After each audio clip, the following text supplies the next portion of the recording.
bien, bonjour à toutes et à tous. Bienvenue à cette table ronde autour du thème des espaces de travail.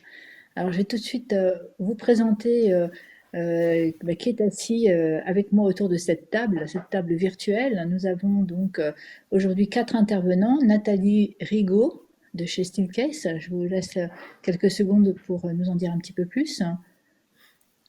Bonjour tout le monde.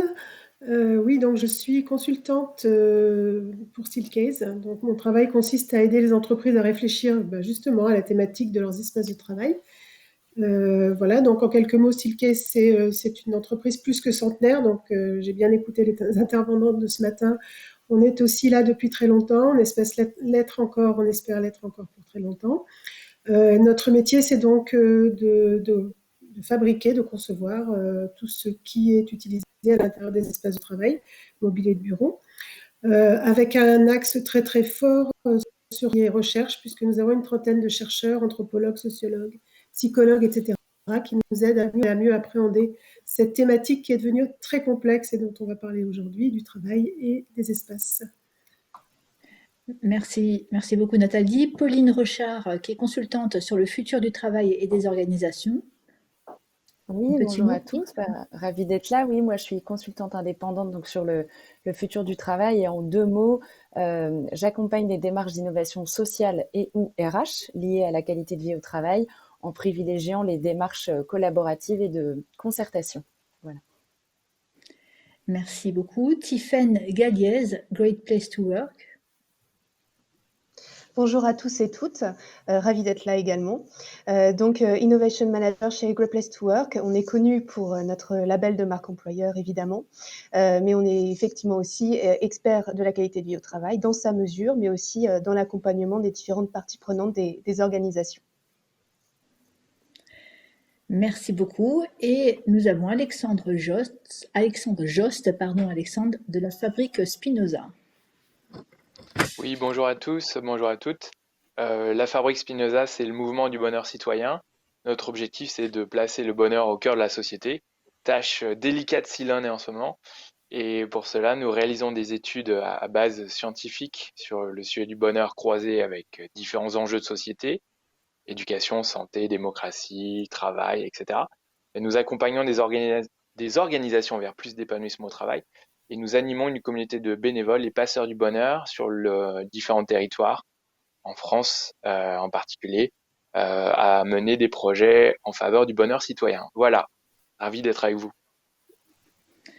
Merci beaucoup, merci à tous les 4. Et donc, moi, j'ai aussi le plaisir d'accompagner, de faciliter cette table ronde aujourd'hui. Donc, une table ronde autour des espaces de travail. Cette crise sanitaire a certainement impacté, vous qui nous regardez, votre organisation d'espaces de travail. D'ailleurs, il y a une petite question klaxoon qui va vous être envoyée pour mesurer à quel point cette crise a impacté votre organisation d'espaces de travail. Vous allez y avoir accès très rapidement. Moi d'ailleurs, là je vous accueille chez moi. J'ai réorganisé aussi mon espace et fait en sorte que dans mon cadre, là, vous ne voyez pas ma planche à repasser. Vous avez tous et toutes été confrontés à la question du télétravail. Parfois, vous l'avez vécu avec des difficultés. Parfois, vous avez fait le constat que ça fonctionnait finalement plutôt pas mal. Quoi qu'il en soit, la mise en place du télétravail a questionné votre relation au travail, a questionné la relation de vos salariés au travail et donc à la notion d'espace de travail. Qu'est-ce que cet espace de travail porte en lui? Quel modèle de management il va nécessiter? Qu'est-ce que ça va conditionner comme équilibre de vie privée, vie professionnelle? Et finalement, derrière cette notion d'espace de travail, on va trouver toute la matière humaine qui contribue à la qualité de vie au travail. Alors vous voyez qu'on est bien loin des considérations où l'espace ne serait que des chaises, que du bureau avec une petite touche de couleur pour faire joli. Et donc pour aborder cet atelier-là cet après-midi, on va parler d'espace de travail physique, on va aussi parler beaucoup de télétravail et on va organiser notre débat autour de plusieurs thèmes. Déjà, quelles sont les nouvelles organisations de travail qui se profilent pour demain? On va aborder la notion de qualité de vie au travail, on va aborder la question de management et on va aborder la question de la culture de l'entreprise. Alors, pour toutes et tous qui nous regardez, vous pouvez chatter entre vous. Vous pouvez aussi poser des questions. On va regrouper ces questions pour essayer de répondre au plus grand nombre. Alors, est-ce qu'on a est-ce qu'on verra si on a déjà des résultats klaxon qu'on pourra transmettre à nos intervenants. En attendant, en quoi la crise sanitaire a-t-elle impacté le travail? Quelles sont les grandes tendances d'organisation qui se dessinent, pardon. Alors, je vais poser la question à Nathalie et ensuite Alexandre qui pourra aussi rebondir.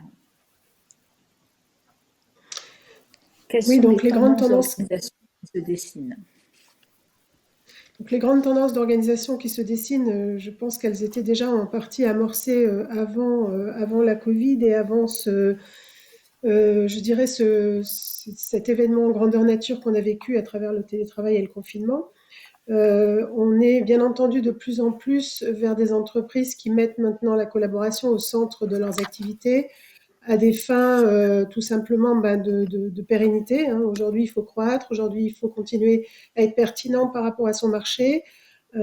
Et pour ce faire, la collaboration a pris une dimension depuis 10 ans, je dirais 15 ans, de plus en plus importante. Donc des entreprises éminemment collaboratives, c'est-à-dire qui font appel à l'intelligence collective, qui demandent à leurs salariés de se mettre à plusieurs pour solutionner des problématiques très complexes.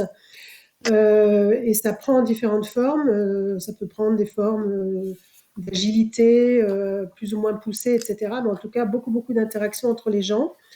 Et je dirais aussi qu'il y a une deuxième chose qui pour nous est très prégnante. On travaille aussi dans le monde de l'éducation. Les entreprises, j'entendais ce matin les intervenants parler d'entreprises libérées, je dirais entreprises peut-être libérantes et entreprises apprenantes. Donc, c'est fondamental aujourd'hui. On voit beaucoup d'entreprises qui mettent l'apprentissage aussi au sein de leur dispositif, apprendre tous les jours, apprendre à tout le monde, apprendre de tout le monde. Donc ça, ce sont quelques-unes des tendances qu'on voit et on verra combien le fait de se retrouver à la maison tout seul contraint, contraint justement ces tendances et ces besoins qui ont émergé encore une fois depuis une bonne dizaine d'années selon moi. Merci beaucoup. Alexandre, pour compléter, quel va être le monde de demain? Oui, avec plaisir. C'est une question facile à quoi va ressembler le monde de demain, donc j'y réponds avec grand plaisir. Premier élément, c'est le management a été profondément transformé par la crise sanitaire. On parle de management plus horizontal et c'est vrai. En fait, le digital a cette fonction que par-delà les statuts, la hiérarchie, les individus, managers et collaborateurs se retrouvent plus à un même niveau. Et alors, au bémol près que parfois vous voyez des bibliothèques magnifiques avec des œuvres d'art et des éditions Gallimard, un grand étalage de culture et de pouvoir symbolique et de capital social dans le fond d'écran de Zoom de manager. Mais malgré tout, le digital agit comme un facteur d'horizontalisation. La deuxième grande transformation, c'est celle, et là j'en viens aux espaces, qui est qu'on ne sait pas exactement quel va être le mix d'activités réalisées par les individus au travail. On avait déjà cette interrogation avec les mutations à l'œuvre que l'on expose dans notre étude Nouveaux espaces de travail, expérience collaborateur. Et dans cette étude, on voit que, eh bien, par-delà réunion, travail individuel et cafétéria, aujourd'hui, le cocktail de tâches est très vaste et très varié. Et la crise sanitaire fait qu'on ne sait pas si les individus retourneront au travail pour se concentrer, socialiser, être créatifs, se reposer. Et ça a une implication très forte, c'est qu'on passe d'un bureau qui a besoin d'être flexible à des bureaux hyper flexibles. C'est-à-dire qu'ils non seulement peuvent permettre de réaliser toutes les tâches de demain, mais d'après-demain ou d'après-après-demain en fonction de l'évolution des conditions sanitaires. Et c'est donc une invitation très forte dans le design de bureaux, d'espaces de travail, à analyser de manière evidence-based, à partir de faits, le cocktail des tâches réalisées par les individus, mais en complément, écouter énormément les collaborateurs, les interroger pour savoir ce dont ils ont besoin et envie, Et enfin, d'accompagner la transformation des espaces pour qu'elle soit au plus réussie. Et je terminerai en disant que il y a un troisième, donc premier phénomène, le management plus horizontal. Le deuxième, c'est les espaces qui ont besoin d'être plus flexibles. Et troisième grand phénomène, c'est une comment dire, un besoin réaffirmé de. Je cherche le mot, bien que la Fabrique Spinoza ce soit son cœur de métier, la question du bonheur, mais je pense un besoin réaffirmé de soins. C'est-à-dire que 44% des Français étaient en détresse après 3 semaines de confinement, le premier, vous vous souvenez? Et donc ça, c'est une invitation à ce que le management, l'organisation et les espaces soient aux petits oignons, prennent en compte le bien-être des individus qui ont découvert une nouvelle forme d'équilibre de vie privée et vie professionnelle. Moi, j'ai un petit garçon de 2 ans à l'époque, il y a 6 mois, qui, à la maison, m'a permis de redécouvrir encore un pan de ma vie. Et ça, je ne le négocierai plus. C'est quelque chose que j'exige dans ma nouvelle vie professionnelle. Et enfin, un besoin de sens. Le Covid nous agresse et nous fait réinterroger nos couples, nos vies professionnelles, pourquoi on est ici sur cette terre. Et donc, tout ça mis ensemble fait que ce besoin de sens, d'épanouissement, d'équilibre, de bien-être, eh bien, il invite les organisations à agir en faveur de cela, le prendre en compte. Et elles vont donc devoir lutter, être partie prenante dans une grande tension qui est d'un côté le télétravail, et j'en terminerai là. Le télétravail provoque une diminution des espaces nécessaires en termes de surface parce que moins d'individus sont au travail, et de l'autre, on a un besoin accru d'activité, de bien-être et de sens qui invite à recréer de nouveaux espaces et avoir des espaces de travail qui sont plus complexes, plus protéiformes. Et donc, cette tension-là va devoir être arbitrée par les entreprises qui se diront, est-ce que je cède aux sirènes court-termistes de la grande économie financière, ou est-ce que je vise quelque chose qui est capable de veiller au bon travail et à l'épanouissement des collaborateurs. Voilà l'analyse de la Fabrique Spinoza. Merci beaucoup, Alexandre. Et donc, on voit que le lien est ténu entre l'espace de travail et finalement tout ce qui est qualité de vie au travail. Est-ce que Tiffaine, c'est un sujet qui vous est cher également? Vous avez travaillé sur un certain nombre de principes clés qui conditionnent la qualité de vie au travail. Est-ce que vous pouvez nous en dire un petit peu plus? Bien sûr, avec plaisir. La qualité de vie au travail, donc on la travaille depuis, depuis très très longtemps chez Great Place to Work, depuis le début des années 90. Et c'est vrai que il y a quelque chose que l'on retrouve dans la qualité de vie au travail, c'est la notion de confiance. Et en fait, cette notion est d'autant plus importante dans des moments de crise, notamment la crise du Covid que l'on est en train de subir. Et on a beaucoup échangé avec nos clients, avec les contacts RH chez eux. En fait, de par nos échanges, je me suis identifié 3 axes de travail à peu près généraux, disons, pour aborder cette crise. D'une part, élaborer, assurer un cadre sanitaire, certes, mais aussi managérial rassurant, pour être sûr qu'il y ait toujours confiance entre le collaborateur et son organisation. Ensuite, deuxième chose, c'est développer un management de l'inclusion. Alors, on en parlait beaucoup avant la crise du Covid, mais c'est d'autant plus important maintenant à 2 titres. Déjà, être sûr et assurer la confiance que peut avoir le collaborateur vis-à-vis de son propre ressenti par rapport à cette crise qui nous a tous plus ou moins chamboulés de maintes manières, et assurer aussi la confiance que le collaborateur a vis-à-vis de ses collègues, de son manager, en comprenant et en acceptant aussi le ressenti de ses autres parties prenantes. Et enfin, dernier axe, eh bien, je rejoins ce qui a été dit précédemment, c'est l'apprenance. C'est-à-dire comment est-ce que l'on va travailler avec les collaborateurs à l'apprentissage de nouvelles compétences, de nouvelles manières de faire, d'une certaine agilité pour faire face à l'incertitude, pour faire face aussi à des risques au niveau de l'employabilité, et donc permettre à l'individu, au collaborateur, d'avoir également confiance vis-à-vis de son futur. Donc voilà, ce sont nos trois axes, sachant que la confiance est toujours au cœur de toute l'affaire. Donc ça veut dire finalement, quel que soit l'espace de travail, que ce soit physique, que ce soit virtuel, que ce soit à la maison, que ce soit en présentiel dans un local, vous appliquez ces consignes. Tout à fait. C'est vrai que on a regardé avec beaucoup de curiosité ce qui allait se passer suite au premier confinement. Et effectivement, les entreprises avec lesquelles nous travaillons et qui sont reconnues pour leur niveau de qualité de vie au travail n'ont pas eu grande difficulté, à part le côté sanitaire, voilà, et les nouveaux, le plexiglas et autres mesures. Mais sinon, le cœur de la relation managériale était là, la base était déjà là. Et en fait, le fait d'avoir confiance en son collaborateur, qu'il soit dans un bureau à côté de moi, dans l'open space d'à côté, chez le client ou chez lui, finalement, c'est la même chose. Et a effectivement permis d'accélérer un changement dont on a parlé il y a quelques minutes au niveau du management. Et après, effectivement, il y a aussi une réflexion, un concept qu'on aime aussi chez nous, en plus de cette histoire de confiance, c'est le smart working.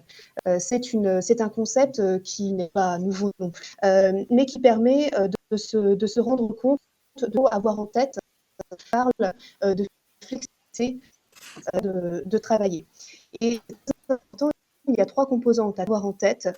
Certes, on est flexible en termes de cadre de travail, télétravail, tiers-lieu, les locaux de l'entreprise.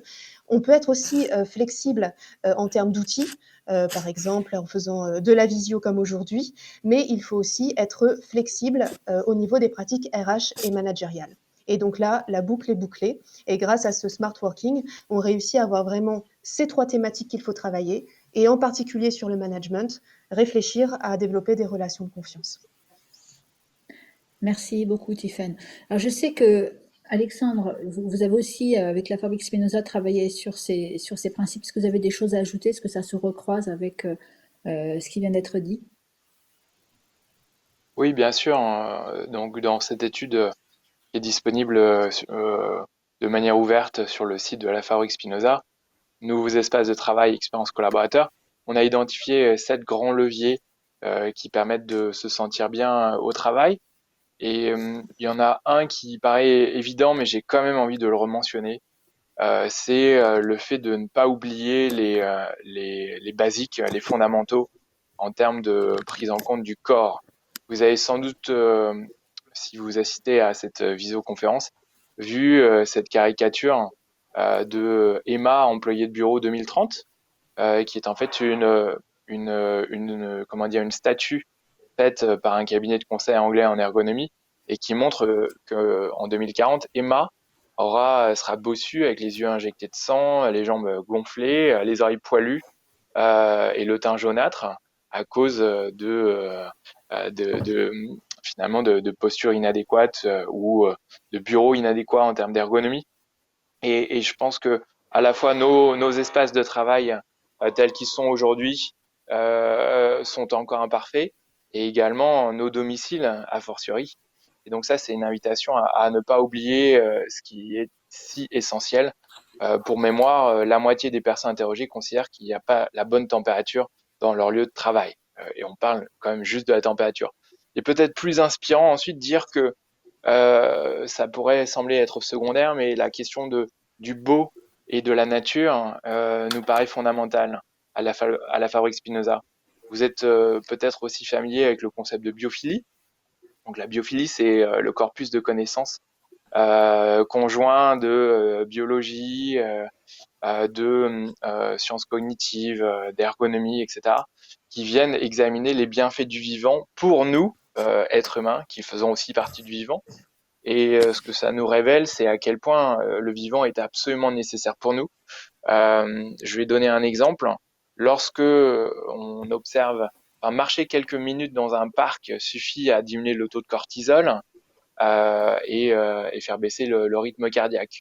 Et donc, importer dans nos bureaux, ce qui pourrait sembler être secondaire, en fait, est vraiment fondamental. Et je fais le lien avec l'art. Nous sommes des êtres de transcendance. On le voit parce que on a peur de la mort en ce moment. C'est une forme de transcendance. Et cette transcendance, elle nous fait apprécier le beau, apprécier le sensible. Et pour cette raison-là, eh bien, la présence d'art ou d'objets qui sont magnifiques qui peuvent provoquer des émotions, eh bien, ont un vrai impact sur la satisfaction de vie au travail.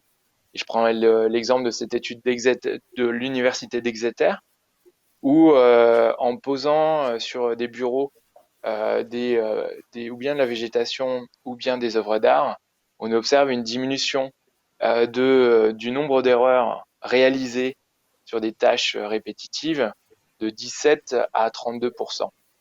Et donc, à nouveau, en comparaison de bureaux nus, on n'est pas dans l'épaisseur du trait.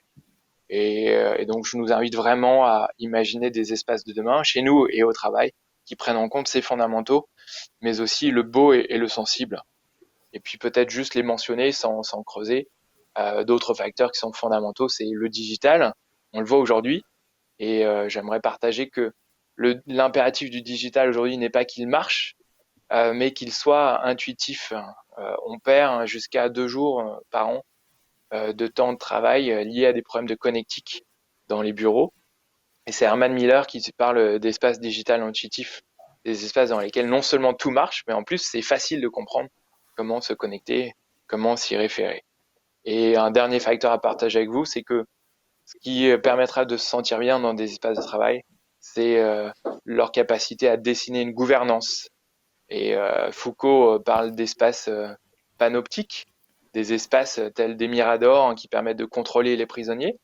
Et par analogie, les espaces de travail, selon la capacité des individus à se regarder les uns les autres, eh bien, générera une gouvernance, une prise de décision plus participative, plus collaborative, plus horizontale. Et c'est ça, cela aussi est une fonction essentielle pour se sentir bien et travailler efficacement. Et c'est induit par l'organisation spatiale de nos bureaux. Voilà, je m'arrête là pour pas prendre trop de temps de parole. Merci Sandra. Merci beaucoup, Alexandre. Et vous faites naturellement le lien vers quelque chose qui a déjà été évoqué tout à l'heure, c'est un cadre rassurant. Donc, autour de tout ce qui va permettre de socialiser, d'apporter des choses rassurantes.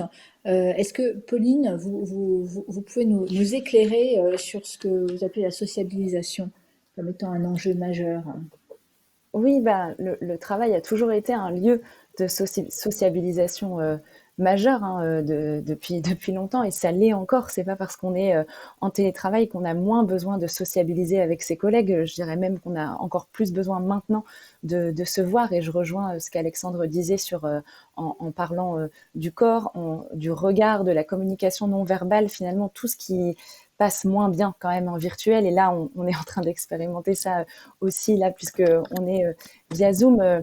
Je voulais juste revenir sur, bien sûr que le télétravail, par exemple, a d'énormes avantages. Notamment, il a permis à certains managers qui étaient plutôt sceptiques ou qui faisaient pas a priori confiance à leurs collaborateurs de montrer que là, finalement, la plupart des gens ont été très autonomes, se sont révélés très autonomes dans leurs tâches et dans leurs activités. Donc, on voit quand même un basculement de perception vis-à-vis du télétravail et ça, c'est très positif. Maintenant, il y a quand même des limites au télétravail et c'est vrai que de nombreux collaborateurs le pointent, c'est le fait de ne pas se voir. Donc, toutes les études montrent bien que personne ne recommande le full télétravail, enfin le 100% télétravail. Moi, je crois pas que sur la durée ce soit bénéfique pour une équipe ou pour une entreprise. En revanche, le fait de trouver le bon équilibre, c'est hyper important. On a besoin du collectif, on a besoin de se voir, on a besoin de passer des moments informels avec les gens avec qui on travaille, non seulement parce que c'est comme ça qu'on apprend à les connaître mieux aussi, mais parce que, vous savez, ces temps, moi j'aime bien parler d'échanges gratuits, des temps improductifs, les temps qui a priori ne servent à rien, mais qui en fait sont fondamentaux dans la constitution d'une cohésion d'équipe, mais aussi parfois qui sont aussi très importants pour l'innovation. En fait, en général, on parle beaucoup d'innovation. Vous savez, on dit souvent que les meilleures idées naissent souvent au coin de table lors d'une discussion informelle, soit à la machine à café, soit en revenant d'un déjeuner. C'est pas toujours dans des réunions ultra programmées avec un ordre du jour très planifié. Tout ce qu'on a l'habitude d'expérimenter là depuis qu'on travaille depuis chez nous, où tout est hyper timé, c'est très bien, on est productif et efficace. Mais c'est vrai que moi j'aime bien poser la question de ces temps improductifs. Il faut les maintenir parce que non seulement ils participent de la sociabilisation, mais ils sont aussi ils permettent ce qu'on appelle la sérendipité. Vous connaissez sûrement ce concept qui dit que voilà, les bonnes idées, les idées créatives naissent aussi d'échanges gratuits et de rencontres informelles. Donc je pense que c'est très important de maintenir ça et d'avoir une hybridation entre les temps à distance et en présentiel. Merci beaucoup, Pauline. Euh, Nathalie, en termes de sécurisation du cadre et même sur des espaces purement physiques, est-ce que vous pouvez compléter la réponse à ce Oui, bien sujet sûr. sur la société? Oui, enfin, déjà pas mal de choses ont été dites, mais ce qui est vrai, c'est que il va falloir que les espaces de travail soient à la hauteur des attentes des collaborateurs. Et je pense que si on devait citer deux adjectifs, le premier, c'est forcément rassurant en période de pic sanitaire comme ce qu'on vit. On sait qu'il y a encore des gens qui sont... les statistiques montrent que beaucoup de gens ont envie de retourner au bureau. Beaucoup de gens sont d'ailleurs retournés au bureau entre les deux confinements pour tout ce qu'on a décrit auparavant, le lien social, etc., c'est qu'il y a encore un niveau d'anxiété important. Donc, les lieux de travail doivent d'abord se vouloir rassurants. C'est la première chose. Et une fois que, je dirais, c'est un peu comme la pyramide de Maslow, une fois que cette base est posée, ils se doivent d'être inspirants. Et inspirants, ça regroupe pas mal de choses. Donc, la partie, je pense, sécurisante, beaucoup d'entreprises s'y sont attelées dès le déconfinement au mois de juin. Et là aussi, il y a beaucoup de choses qui peuvent être faites de manière assez subtile. On parlait tout à l'heure de plexi, etc. Oui, on n'imagine pas les gens revenir au bureau et s'enfermer dans des petites boîtes. Donc, si les gens reviennent au bureau, c'est parce qu'ils ont ressenti le besoin de rejoindre ce collectif, de rejoindre des collègues, de rejoindre de l'humain. Ça, c'est fondamental, de pouvoir travailler ensemble, en présentiel, etc. Mais c'est certainement pas pour se retrouver caché derrière des morceaux de plexi ou des morceaux ou des panneaux ou a fortiori enfermés dans des bureaux fermés. Donc c'est tout aujourd'hui l'enjeu, hein, ce qui rend les métiers d'aménageur passionnants, c'est de résoudre ce paradoxe qui est que les gens veulent revenir en étant sécurisés, mais en étant avec les autres. Donc là, il y a des choses, enfin, on va pas tout, on n'a pas d'illustration en plus, donc c'est un petit peu frustrant pour nos métiers d'aménageurs. Mais en tout cas, ce qui est important, c'est de ne pas forcément interdire. Je pense qu'on est dans un monde très anxiogène.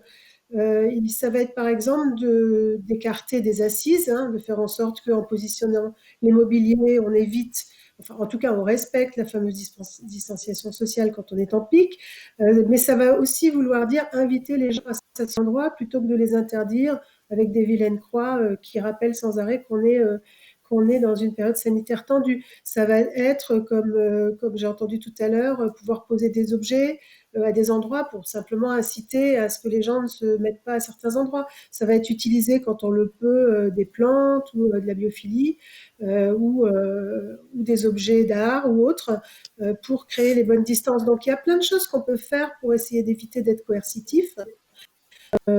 Et faire en sorte que quand on est ensemble, on est vraiment ensemble, il y a de la transparence, on se voit, on ressent aussi l'énergie qu'on vient chercher, et en même temps, on ne nous rappelle pas toutes les 2 secondes on est dans un pic sanitaire important.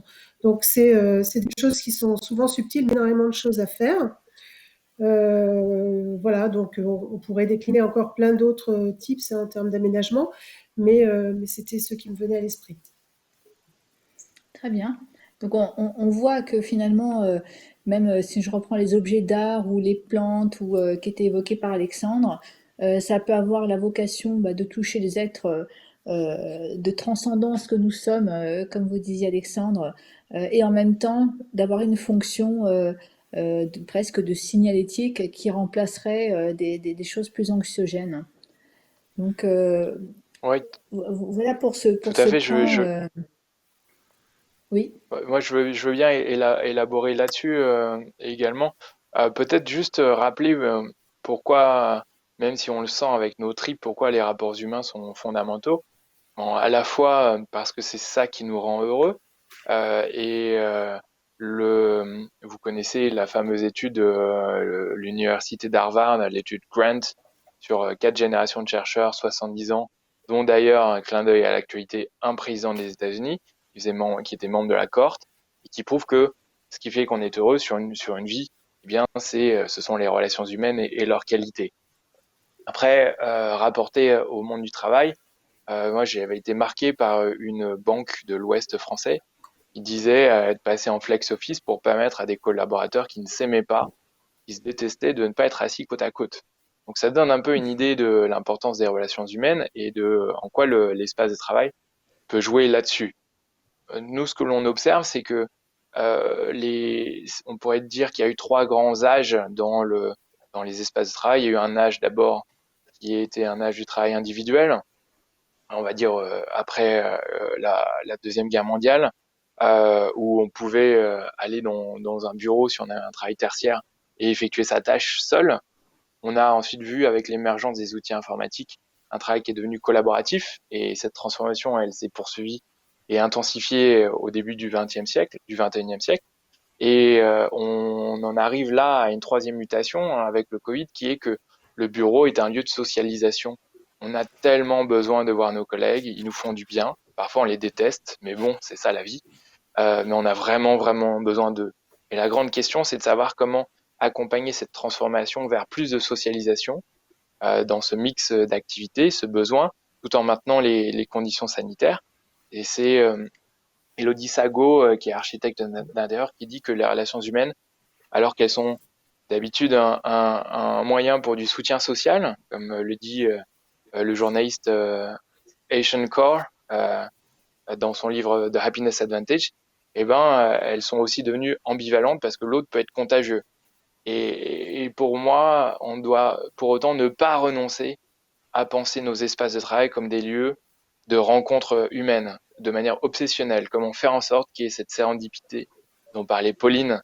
C'est Steelcase, justement, c'est vous qui dites, Nathalie, dans une de vos études, que 70% des informations qui sont étudiées, qui sont échangées au cours d'une journée, le sont de manière informelle.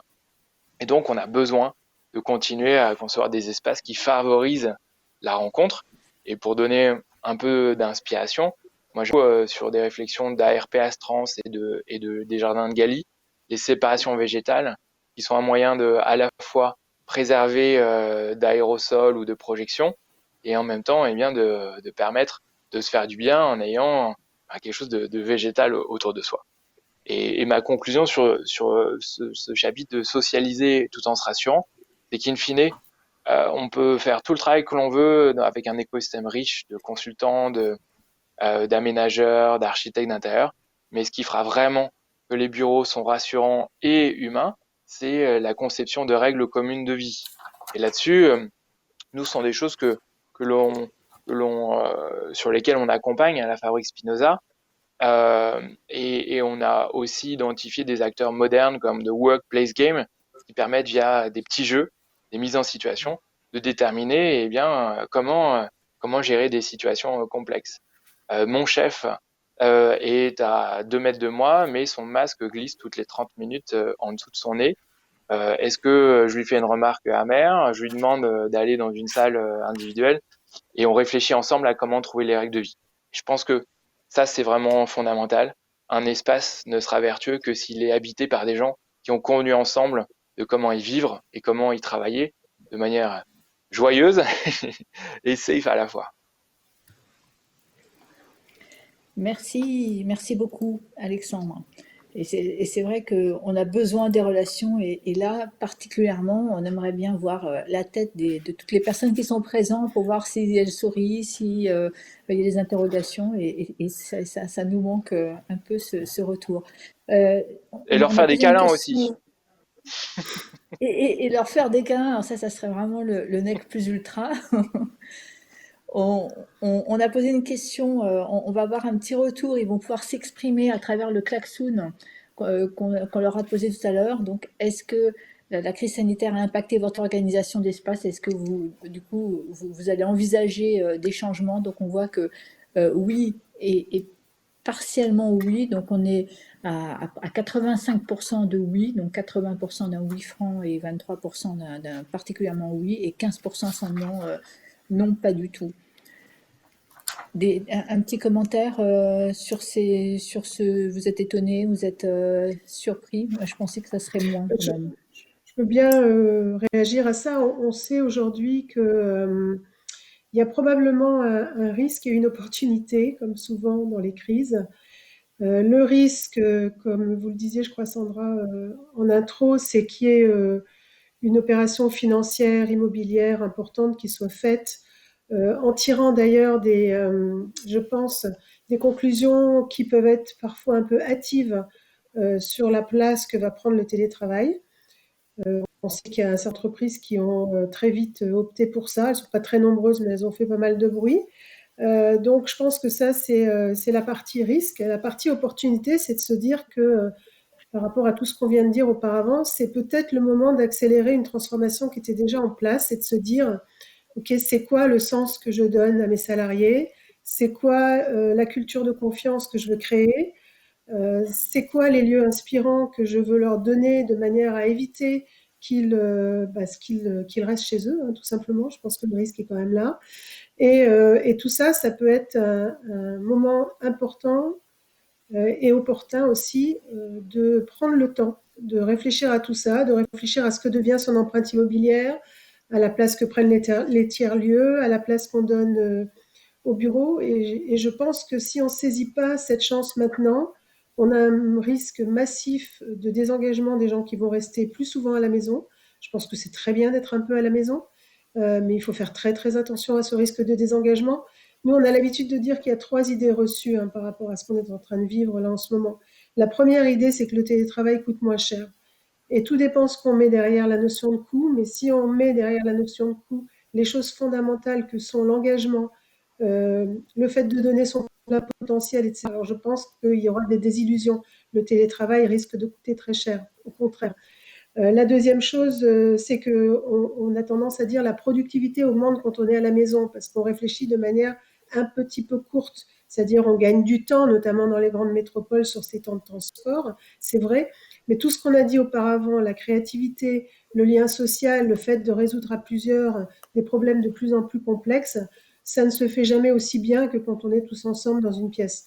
Et la productivité baisse avec l'intensité de la virtualisation des plateformes. On voit très bien que le matin, on commence avec 2, 3 Zoom, ça va.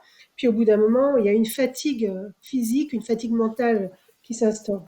Et enfin, le dernier, c'est l'équilibre vie privée et vie professionnelle. Et celui-là, il faut faire très très attention parce que la séparation est de plus en plus ténue et quand on est à la maison, elle l'est.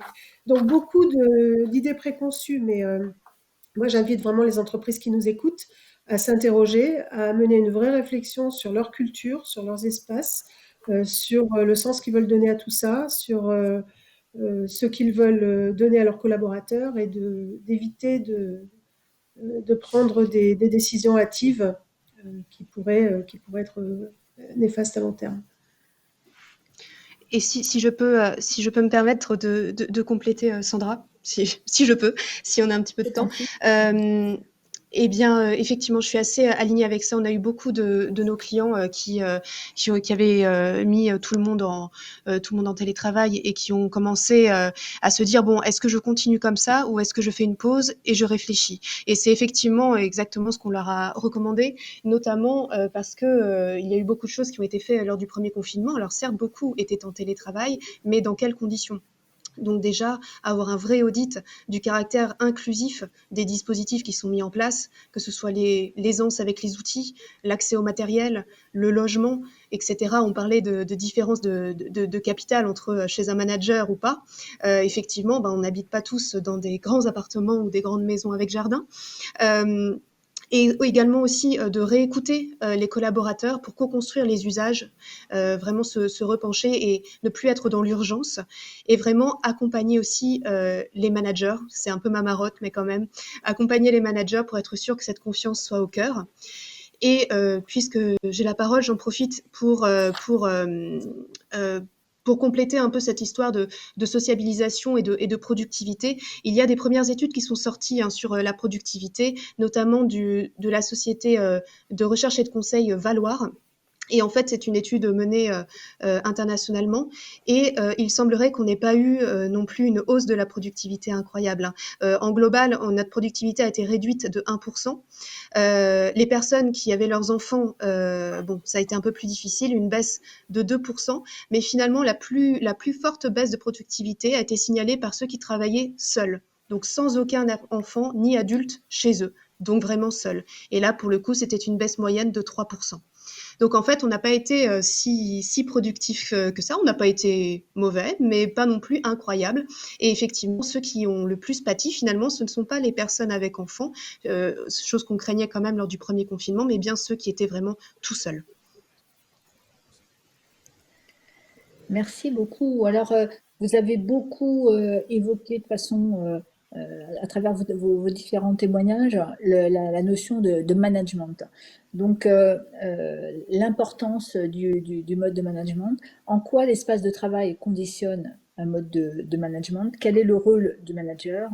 Quels sont aussi finalement les nouveaux paradigmes de gouvernance?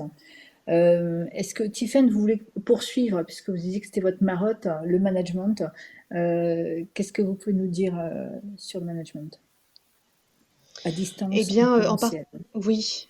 Alors, à distance et en présentiel, bon, c'est vrai que sur la partie, sur ce qui ne change pas, que ce soit à distance ou en présentiel, c'est effectivement qu'il y a un changement en termes de type de manager, avec vraiment une réflexion à mener autour de ce que nous on considère comme étant les deux composantes du leadership, à savoir vraiment le côté analytique, on réfléchit à son business, à sa stratégie, on est bon dans son métier, et le côté vraiment social, où on va essayer de connecter avec son équipe et connecter l'équipe avec ce qui fait un peu le sens de leurs actions. Donc, nous, on parle chez nous de manager connecteur. Bon, c'est un mot comme un autre, mais ce manager connecteur a plusieurs choses à faire en quelque sorte. Déjà, se connecter et mobiliser les collaborateurs autour du projet d'entreprise. Ensuite, les accompagner, les développer professionnellement, mais aussi personnellement. Ça devient de plus en plus important et ça le sera si on en croit la prospective sur les générations suivantes et les soutenir en tant que mentor dans les moments plus compliqués de leur carrière, comme ça peut l'être aujourd'hui. Ce qui est très important en temps de crise notamment, même si ça reste quand même important quoi qu'il en soit, même quand on n'y est pas, mais en temps de crise, il est extrêmement important, je reviens sur ce thème de confiance, mais d'avoir une vraie confiance horizontale au sein du top management. Donc là, je ne parle pas des managers de proximité, mais vraiment des comités de direction. Il faut qu'entre eux, ils soient fortement alignés et soudés face à ce qui est en train de se passer. En fait, on ne peut pas se permettre d'avoir des voix dissonantes. Ils peuvent dissonner entre eux, mais après, il faut qu'ils aient une voix en lien avec la mission d'entreprise, bien alignée, pour que les managers intermédiaires qui sont déjà entre le marteau et l'enclume généralement puissent avoir un message clair, net et précis et qu'ils puissent ensuite reconnecter ces collaborateurs avec ce message. Et d'ailleurs, cette confiance, cet alignement est extrêmement important parce qu'en fait, les managers de proximité, c'est prouvé scientifiquement, c'est eux en fait qui ont vraiment un impact extrêmement fort sur la qualité de vie au travail de leurs collaborateurs. Ce n'est pas le comité de direction, c'est le manager intermédiaire. Alors c'est sûr que ça a l'air d'être évident parce que c'est eux qui vont agir au jour le jour auprès des collaborateurs. Mais effectivement, maintenant on en a la preuve et c'est eux en fait qui vont se pas dit implicite avec les collaborateurs va être respecté. Parce qu'effectivement, il y a deux types de contrats que vous passez quand vous rentrez dans une organisation. Le contrat papier que vous signez, avec votre salaire, etc. Et puis un contrat implicite où en fonction de l'entreprise, de ce qu'elle affiche, eh bien, vous allez vous attendre à un certain nombre de choses. Pour prendre un exemple très concret, moi, quand je suis entrée chez Great Place to Work, eh bien, le contrat implicite était d'un très haut niveau, c'est-à-dire que je m'attendais à être dans une entreprise avec un très haut niveau de qualité de vie au travail. Eh bien, pour que ce contrat implicite fonctionne, eh bien, ça suppose un vrai accompagnement des managers. Et surtout, le manager, même s'il doit être là pour refixer de nouveau des objectifs, reconnecter son équipe, avoir des temps d'accompagnement de chacun individuel également, il ne doit pas être seul dans sa barque. C'est-à-dire qu'on parlait beaucoup de collaboratif, de co-construction des usages, surtout s'il y a un blocage, parce que notamment pour créer de la convivialité au sein de son équipe à distance, eh bien on en parle et on en fait un projet commun avec les collaborateurs et on ne prend pas toute la responsabilité sur ses épaules. Voilà, en gros, ce que je peux en dire. Merci, merci beaucoup. Nathalie, tout à l'heure, vous aviez aussi parlé d'hyper collaboratif. Est-ce que Oui. vous pouvez approfondir ce point-là en lien avec le management, justement? Mhm.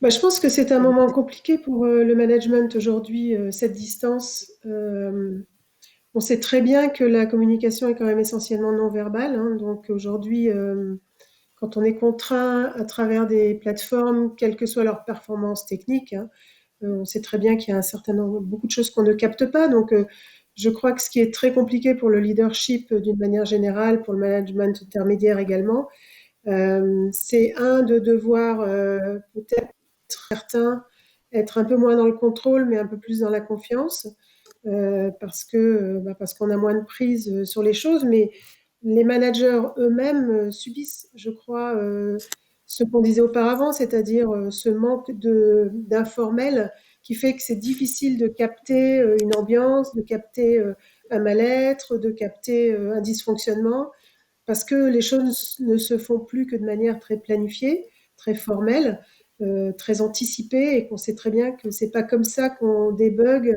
ou qu'on solutionne les petits incendies à droite et à gauche. C'est entre deux réunions, c'est autour d'un café, etc. Donc je pense que ça contraint forcément tout le monde, et ça oblige quand même là aussi.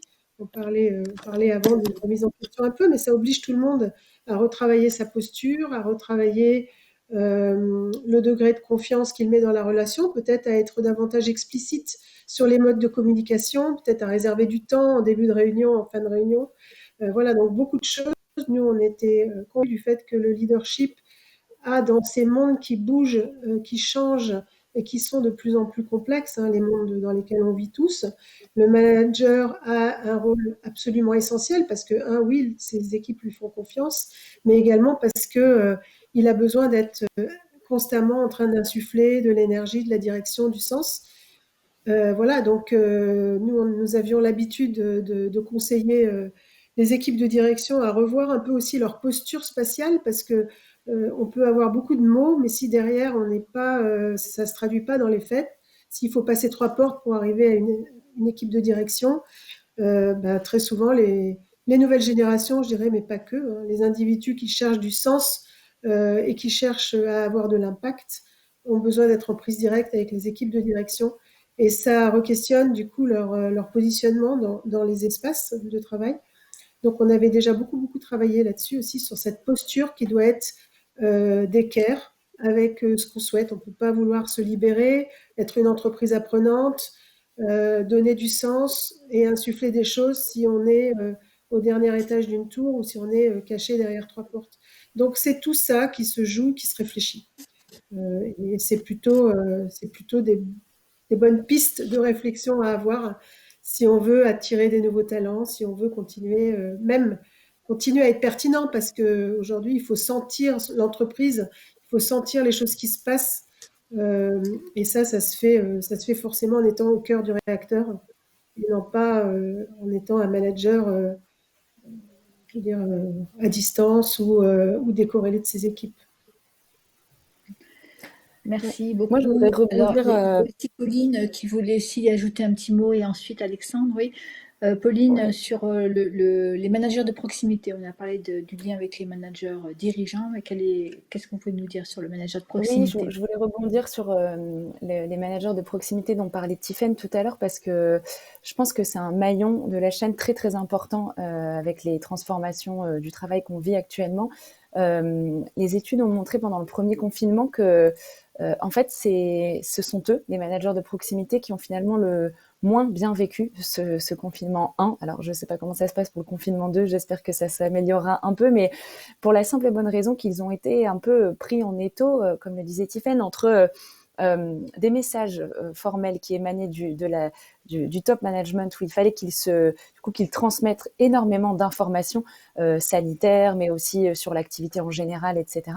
Et ils étaient aussi pris en tenaille avec leurs équipes qui leur demandaient énormément et qui attendaient beaucoup d'eux, qu'ils les rassurent, qu'ils continuent à piloter l'activité, etc. Et en fait, ça n'a pas été simple pour eux. Ils ont un peu eu l'impression d'être lâchés dans la nature. Et moi, je remarque que finalement, ce sont eux qui ont le plus besoin d'accompagnement aujourd'hui pour bien vivre cet équilibre entre distanciel et présentiel. Parce que on parle beaucoup du manager de proximité comme étant c'est lui qui est garant de la convivialité au sein des équipes, etc. Alors, oui, c'est important, mais c'est surtout celui qui anime le dialogue sur le travail réel. Enfin, je pense qu'il faut ne pas oublier cette notion de travail réel-là, c'est-à-dire que même quand on est à distance, on a besoin de parler de ce qu'on fait en fait au quotidien. On a besoin de parler de nos activités, parfois des problèmes qu'on n'arrive pas à résoudre, des difficultés qu'on rencontre, et d'autant plus quand on est seul derrière son écran, on a besoin de notre manager pour qu'il nous aide à prioriser les activités, et qu'il nous aide à résoudre les problèmes du quotidien, à parler du comment en fait. Et je parle de ça parce qu'on a beaucoup glosé sur le fait que oui, c'est super, les managers maintenant allaient être dans une culture du résultat exclusivement. Alors, évidemment, c'est bien d'être dans une culture du résultat et de laisser de la marge de manœuvre à ses équipes en se disant bon, bah finalement, je vous donne un objectif, peu importe la façon dont vous l'atteignez ou pas, ce qui compte, c'est que vous l'atteignez.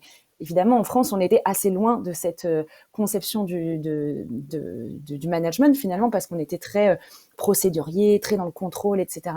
Et en même temps, je pense qu'il ne faudrait pas non plus passer d'un extrême à l'autre, c'est-à-dire la culture du résultat seule, c'est aussi se désintéresser de la façon dont les gens mènent leur travail au quotidien. Et je pense qu'il faut vraiment trouver le bon équilibre entre laisser de la marge de manœuvre, mais être soutenant pour ces équipes, animer le dialogue autour du travail réel, être à l'écoute de leurs besoins.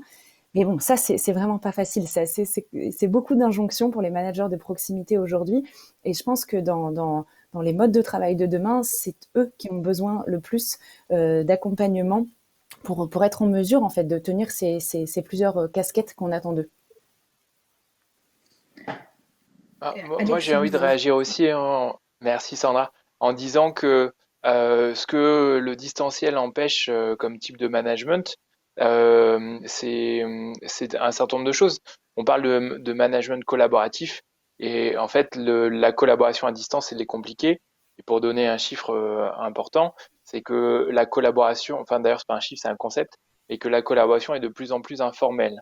C'est-à-dire que on a l'impression d'être dans une culture dans laquelle on réserve une salle de réunion une semaine à l'avance pour X personnes, mais on a en parallèle des gens qui tout d'un coup décident de faire 5 pas entre différents bureaux et se retrouver de manière informelle et impromptue pour résoudre un problème. Et cette collaboration informelle, eh bien, elle est empêchée lorsqu'on a besoin de fixer un créneau de rencontre digitale.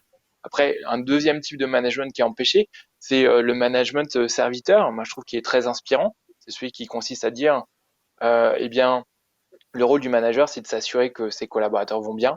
Et pour ça, c'est non pas de prescrire le travail, mais surtout de voir dans quelle mesure il peut être en soutien émotionnel, empathique, etc. des collaborateurs. Et ça, à nouveau, c'est difficile quand on n'a pas le corps et le visage de l'autre en face. Et puis, peut-être pour décaler le regard, une dernière idée, c'est que on vient de terminer une étude à l'Observatoire Spinoza qui s'appelle Pour une fonction publique heureuse, avec la MNT. Et dans cette étude, on révèle des types de management inattendus, comme dans la marine. C'est Olivier Lajousse, l'amiral, ancien DRH, qui dit « Moi, je manage par l'amour ». Et il dit, en parlant de sa frégate et de ses hommes sur sa frégate, hommes et femmes, mais il a tendance à dire mes hommes, eh bien, je savais, j'aimais mes hommes parce que je savais que c'était la seule manière par laquelle nous pourrions mener cette aventure ensemble. Et finalement, on en arrive à quelque chose d'un peu ésotérique, mais aimer les personnes qu'on manage, eh bien, c'est à la fois rendre la vie plus belle, rendre le travail plus efficace. Et c'est difficile d'aimer à distance. Je ne sais pas qui parmi vous a déjà eu des relations à distance, mais c'est complexe. Et je terminerai en disant que Mon adjointe Amélie Mott a écrit un article dans la Harvard Business Review où elle cite le cabinet Hayes qui nous rappelle que 85% des compétences du manager de demain ne seront pas liées à son intelligence analytique, à sa capacité de synthèse, mais à son intelligence émotionnelle. Et l'intelligence émotionnelle, waouh, ben, il en faut beaucoup, beaucoup, beaucoup pour arriver à lire, comprendre, réguler, accompagner eh bien, par le digital ces équipes. Donc on voit à travers vos différentes expressions que c'est vraiment que le management est crucial et a été finalement la condition de réussite du travail à distance ou travail en présentiel. On a une question justement qui nous recentre sur l'espace de travail proprement dit, l'espace de travail fixe. Et on vous demande ce que vous pensez du flex office notamment. Je peux peut-être. Qui souhaiterait répondre? Nathalie? Je veux bien tenter de répondre, oui. Donc, il y a beaucoup de choses aujourd'hui qui tendent à montrer que les nouveaux modes de travail vont dans le sens de choses moins rigides, plus fluides. Je crois que tout à l'heure, on parlait de flexibilité. Donc, dans le flex office, il y a forcément cette notion de flexibilité. Et après, on peut mettre plusieurs choses derrière ce mot. Si la personne qui a posé la question pensait au flex au sens où on n'a pas forcément son propre bureau, je dirais que alors l'open space et tous ces concepts-là ont été bien décriés parce que très abusés aussi dans leur manière d'être implémentés, d'être mis en place. Je fais des anglicismes, désolée, je travaille pour une entreprise américaine, donc j'ai du mal parfois. Mais c'est vrai que le flex office au sens rationnel immobilier, parfois, vous ne pouvez pas continuer à donner un bureau à un individu qui serait 2 jours par semaine à la maison ou 3 jours, une journée en dehors de l'entreprise peut-être en clientèle et puis 1 ou 2 journées au travail. Ça n'a pas de sens d'un point de vue économique. Et il faut bien qu'à un moment donné, l'économie s'équilibre avec tout ça. Donc le flex office peut avoir son sens à partir du moment où on a besoin de partager des espaces de travail dans des espaces collaboratifs. Mais si la personne pensait au flex dans le sens où les espaces de travail deviennent de plus en plus flexibles, oui, je pense qu'aujourd'hui, une notion que j'aimerais bien rajouter par rapport à tout ça, c'est que on va sans doute vers cette culture de la confiance. En tout cas, les individus y aspirent. Les jeunes générations poussent très fort. Et moi, j'y crois beaucoup parce que je crois que le monde est devenu trop complexe pour que le leadership, quel qu'il soit, aussi talentueux soit-il, puisse avoir les réponses à tout. Donc, il faut bien faire confiance aux gens. Parce qu'aujourd'hui, on résout des choses complexes en faisant appel à l'intelligence de tous un chacun. Et à partir de là, il faut donner en retour aux gens le choix et le contrôle de pouvoir travailler là où ils veulent, quand ils veulent. Ça peut être la maison, ça peut être un tiers-lieu, ça peut être le bureau.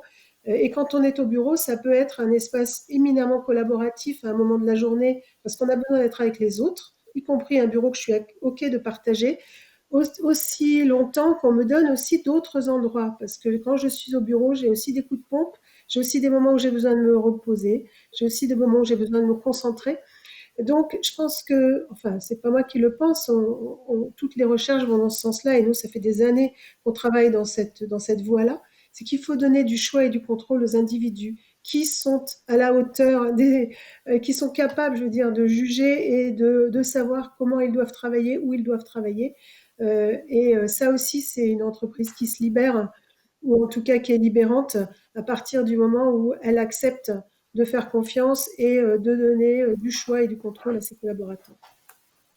Donc on en revient à un modèle de management, on en revient à de la confiance, à du sens, à laisser le choix, de nouveau un modèle. Quelqu'un, j'ai entendu quelqu'un? Oui, si je peux donner un exemple de ce que l'on peut faire. Pour le coup, c'est une pratique que l'on fait chez nous, chez Great Place to Work. Au début, on était assez effectivement attirés par le flex office, et en fait dans le sens où sans bureau fixe, mais pour ceux qui étaient basés à Paris, hein, pas ceux qui viennent de temps en temps, les collègues de région qui viennent de temps en temps nous voir, mais pour ceux qui étaient à Paris, il y avait cette idée de flex office. Et en fait, on s'est rendu compte pour apporter de l'eau au moulin du choix mais contrôle, et puis le fait d'être flexible mais en ayant quand même ce côté un peu ownership de son espace. Eh bien, ce que l'on fait, c'est que on a son bureau, Donc on est en open space, on a son bureau, on le décore, etc. Et en fait, tous les 3 mois, il y a un tirage au sort. Et en fait, on se retrouve près de quelqu'un d'autre dans un autre open space. Alors, et ce pour les 3 prochains mois. Donc, c'est-à-dire qu'on a quand même ce temps, le temps de mettre en place, de décorer son bureau, que ce soit bien le sien. On a le temps de s'habituer à son espace. On a le temps aussi de nouer des liens avec des nouveaux voisins qui sont toujours nouveaux tous les 3 mois. Moi, je sais que quand je suis arrivée la première année et demie, j'ai changé et j'ai jamais autant innové parce qu'en fait, j'étais près de personnes que je ne connaissais pas, ou en tout cas que je connaissais forcément, mais un peu de loin. Et en fait, tous les 3 mois, c'est un assez bon rythme, je dois dire. Et ça permet de trouver ce bon équilibre. En tout cas, ça fonctionne beaucoup chez nous. Je rebondis juste peut-être, si je peux me permettre, comme ça complète peut-être juste ce que je voulais dire avant, c'est que, et je pense que c'est quelque chose qui a été dit au début, c'est que ça convient peut-être chez vous, Tiffany, mais je pense qu'il faut revenir avant tout à l'activité que font les gens, à l'activité de l'entreprise, à l'activité d'un service, à l'activité d'un individu. Euh, je pense que, bien entendu, qu'on fait encore des espaces de travail selon le style, et c'est dommage. Mais les leaders et les managers les plus progressistes ou les plus humains ou les deux acceptent volontiers de renoncer à un espace très grand pour eux, de manière à pouvoir, par exemple, le transformer en salle de réunion quand ils ne sont pas là ou autre. Je pense que c'est l'activité qui doit vraiment driver comment on conçoit un espace. Et pour certaines personnes, l'idée de tourner, par exemple, dans un flex office peut convenir, et c'est super, parce qu'effectivement, ça fait tomber les silos. Pour d'autres fonctions plus administratives, ça ne fait pas de sens de souhaiter ne pas leur donner de bureau dédié, parce que si c'est pour trimballer des classeurs, voilà. Donc je pense c'est un métier qui nécessite d'être très fin dans l'analyse et d'interroger les gens sur ce qu'ils font et sur ce dont ils ont envie, ce dont ils ont besoin. Et c'est à travers uniquement ces analyses fines qu'on arrive à faire des aménagements pertinents. Pour aller Alexandre, dans ce sens-là, merci Sandra. Moi, j'aime bien ce à quoi vous vous référez, Nathalie, c'est pour aller sur votre chemin d'anglicisme, c'est l'activity-based working. Et je trouve que c'est vraiment inspirant l'émergence de cette presque science et de réaliser qu'en fait les activités qui sont menées au travail sont beaucoup plus diverses que ce que l'on pensait. C'est Herman Miller qui a analysé des milliers d'heures de travail et qui les a catégorisées en 30 grandes activités puis 10. Et en fait, moi, il y en a une qui me marque énormément, c'est ce qu'ils appellent les espaces de landing. Quand on termine une réunion, qu'est-ce qu'on a envie de faire? En général, on a envie de papoter pour débriefer, dire ah t'es d'accord avec ça, tiens j'ai pas eu le temps de te donner telle information.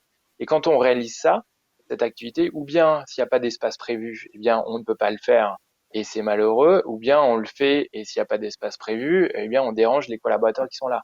Donc ça c'est un exemple de conception d'un espace qui peut prendre en compte la diversité des activités qu'on a réalisées et qui en s'appuyant sur l'analyse peuvent permettre de dessiner des espaces.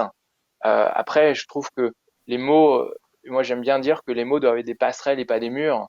Et le flex office fait partie de ces mots qui cristallisent beaucoup d'angoisse aujourd'hui, alors qu'en fait il y a une grande variété de déclinaisons du flex office, et notamment du flex office à l'intérieur de grandes zones qui font que on est à la fois, on a une sorte d'image de chez soi où on arrive sur un territoire qui est familier parce que c'est celui d'une business unit ou d'un service, et à l'intérieur de cet espace il y a une forme de flexibilité. Donc tout ça, ça va dans le sens, pour moi, de à la fois concevoir, comme vous le dites, Nathalie, finement les espaces, d'écouter, mais aussi d'accompagner les peurs. Nous, on est très attentif à ça à la Fabrique Spinoza, c'est faire exprimer tous les ressentis, tous les clichés, tous les stéréotypes, toutes les angoisses qui sont liées à ces terminologies, alors qu'en fait, elles pourraient être levées par un design approprié et ensuite par des règles de vie qui permettent qu'on se sente bien dans ces espaces-là. Juste oui, un mot, avant qu'on Sandra, passe à notre merci. dernière partie. Oui, oui, tout à fait. Moi, je rejoins totalement ce qui a été dit et je pense que finalement, ce qu'on est en train de se dire et ce qui est quand même très positif, c'est que de plus en plus d'entreprises et d'organisations se posent la question de quel espace pour quel usage. Et finalement, c'est un peu du bon sens, mais je pense qu'on l'avait un petit peu oublié. C'est-à-dire qu'on avait plutôt eu tendance à aménager des bureaux ou des espaces de travail parce qu'on suivait des modes ou qu'on était drivé par des coûts immobiliers. Mais je pense que cette crise nous montre que les collaborateurs ont touché du doigt l'importance d'avoir un espace qui était approprié à ce qu'ils faisaient. Donc, je rejoins tout à fait la notion de activity-based working, mais je donne un tout petit exemple. Les gens ont plébiscité le télétravail pendant le confinement parce que certains se sont rendus compte qu'ils étaient préservés des sollicitations parfois intempestives de leurs collègues et que ça avait du sens quand on était sur une activité qui nécessitait de la concentration, qu'on avait envie de se planifier des plages de travail longues dans notre journée. Et c'est pas toujours facile quand on est en open space. Et à l'inverse, quand on a besoin de travailler en équipe, de collaborer, d'être dans des phases de créativité où on a besoin que les idées fusent, où on a besoin d'écrire sur les murs, ou de faire des schémas, de voir visuellement ce qu'on est en train de dire et de penser. Là, on a besoin d'espaces plus grands, peut-être plus brouillons. Enfin, voilà, c'est un peu du bon sens ce que je dis là, mais je pense que la très bonne nouvelle, c'est que les organisations se sont rendues compte qu'il fallait beaucoup plus penser les espaces en termes d'activité et d'usage. Voilà, c'est juste ce que je voulais dire sur ça. Merci. Alors, on a une question qui va nous permettre à la fois de faire un peu la synthèse de ce qui a été dit jusqu'à présent et de nous faire la transition avec notre partie qui suit, c'est-à-dire la question de la culture. La question, c'est finalement aujourd'hui, quels sont les impacts, qu'ils soient positifs ou négatifs, pour les employés suite au réaménagement de l'espace de travail pour s'adapter aux restrictions sanitaires. Donc, on est sur une question qui nous permettra de reprendre ce que vous avez déjà dit rapidement autour de par exemple la sécurité cognitive, de ne pas avoir des consignes anxiogènes, etc. Vous avez parlé d'effets, vous avez déjà parlé d'effets autour de la productivité. Est-ce que vous voulez ajouter des choses par rapport à ça, positif ou négatif et peut-être que ça nous amènera aussi à parler de la culture à travers cette question. Je pense qu'il y a un concept qui va être de plus en plus important et qui est renforcé par la crise sanitaire, on l'a évoqué, mais assez brièvement, c'est la notion de résilience et de flexibilité des espaces. Si on est tous d'accord pour dire qu'on rentre dans une ère particulièrement compliquée d'un point de vue sanitaire, qui j'espère aura plus de moments de détente que de moments de pic, mais on commence un petit peu à voir à quoi ça ressemble tout ça. Il est peut-être important dans cette notion de choix et de contrôle de pousser le curseur encore beaucoup plus loin que ce qui a été fait jusqu'ici et de faire véritablement des espaces de travail pour les équipes, que les équipes puissent réaménager, qui permettent à un moment donné de créer une distanciation qui peut être souhaitée à un moment T et puis peut-être moins nécessaire dans le laps de temps suivant. Donc, alors pour parler de choses très concrètes, mais des choses, on vient de sortir une collection qui s'appelle Flex et qui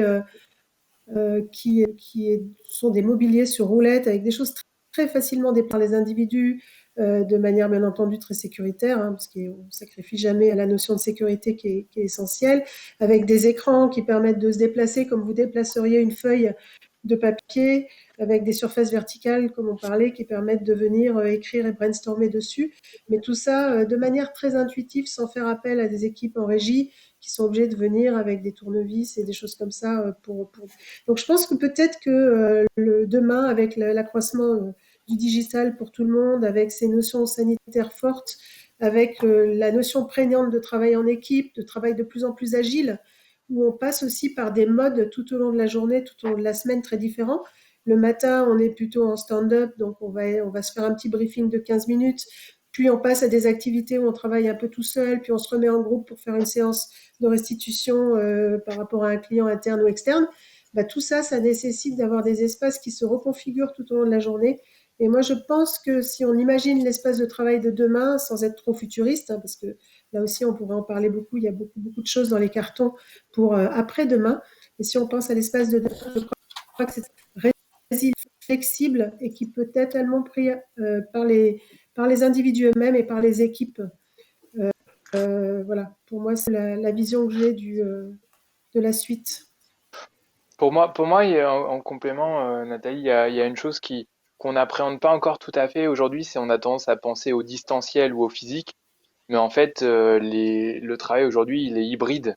Les gens parlent de figital, physique et digital, et dans la mesure où bien sûr, il y a des moments où toute l'équipe doit être présente. Je parle hors confinement. Mais dans la pratique, avec les jours de télétravail, la complexité des projets inter-unités opérationnelles, en fait, le travail devient hybride. Et ça a un impact fort sur le design des espaces, sur le fait d'imaginer que chaque lieu qui est à plus d'une personne puisse permettre d'avoir à la fois des personnes physiques et des personnes qui sont digitales. J'en profite pour dire que j'ai des collègues qui lancent à la Fabrique Spinza une formation qui s'intitule, je la trouve jolie, Comment rendre nos réunions digitales plus vivantes, interactives, ludiques, productives et humaines. Et je pense que on a besoin d'apprendre à ce sujet aussi. Et je vais prendre un exemple. On a un client à la Fabrique Spinoza qui est systématiquement en caméra éteinte lorsqu'on réalise des réunions. Vous avez parfois 25 personnes qui sont en caméra éteinte. Et pourtant, on sait que les neurones miroirs sont notre Wi-Fi émotionnel et nous permettent de communiquer en termes d'émotion. D'ailleurs, je me sens un peu coupé de vous parce que j'utilise mon téléphone et vous êtes toute petite sur mon écran, donc j'ai du mal à voir vos émotions. Et on voit à quel point c'est important. Et un simple élément comme systématiquement, et je le fais quand je donne des cours en école de commerce, demander que les caméras soient allumées, qu'il n'y a pas de problème technique, c'est déjà le début d'une manière de travailler différemment dans ce monde un peu fou dans lequel on a atterri il y a 6 mois. Le décloisonnement, finalement, ce qu'on a fait avec les bureaux, en mettant des vitres, en mettant des open space, mais c'est le décloisonnement digital, hein. Ah oui, c'est une très belle analogie, ça, effectivement. Ouais. Alors, vous avez évoqué, tout à l'heure, vous disiez qu'il y avait une étude qui disait que 78% des échanges étaient des échanges informels et que c'était aussi là que se prenaient un certain nombre de décisions. C'est là qu'émergeait aussi la notion d'innovation. J'aimerais qu'on aille vers la question de la culture. Comment est-ce qu'on fait vivre une culture quand on a une partie des salariés qui n'est plus en présentiel? D'ailleurs, c'est pas que avec le télétravail. Il y a aussi des entreprises où les salariés sont sur chantier à l'extérieur, etc.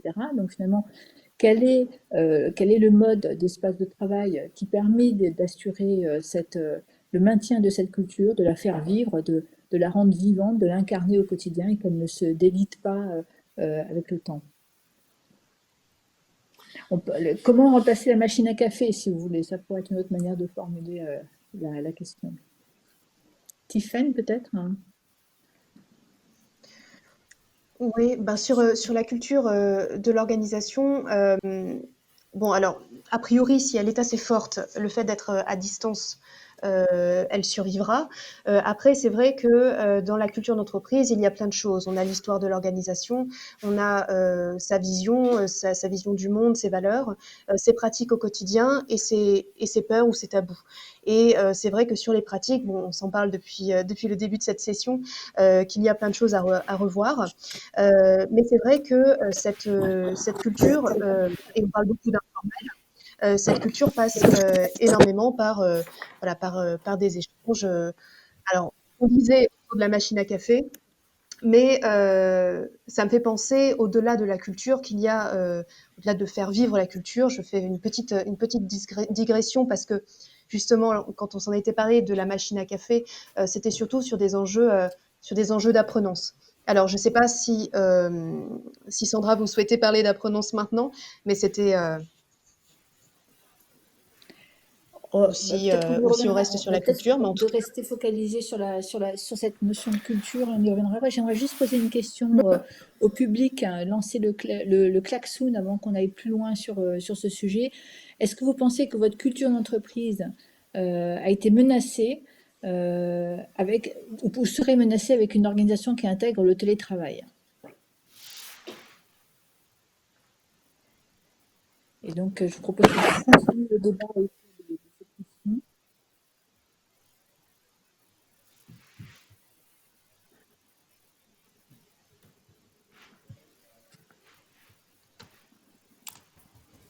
Alors, qui souhaite poursuivre? Moi, je veux bien rebondir là-dessus. Je veux bien rebondir là-dessus. Je reviendra pense sur que la notion d'apprenance tout à l'heure, si vous voulez bien. Pardon, Nathalie. ouais.